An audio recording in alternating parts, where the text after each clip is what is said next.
எல்லாமே தனித்தனியா இருக்கு, ஆனா எல்லாமே ஒன்னா இருக்குன்னு பாருங்க. ஒரு மரத்துல இருக்கிற இலைகளை பாருங்க.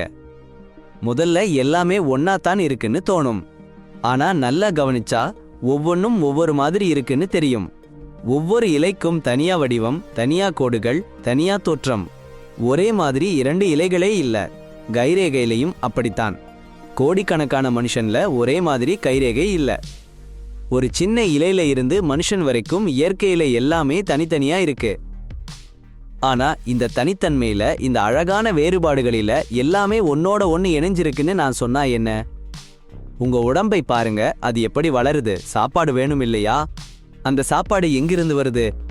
பூமியிலிருந்து. பூமியும் சூரிய ஒளி, மழை, காற்று, வெளி. உங்க உடம்பு கூட இந்தந்த இயற்கை பொருட்களால தான் ஆனது. பூமி, நீர், நெருப்பு, காற்று, ஆகாயம், இந்த பொருட்கள் தான் உங்களுக்கு உயிர் கொடுக்குது.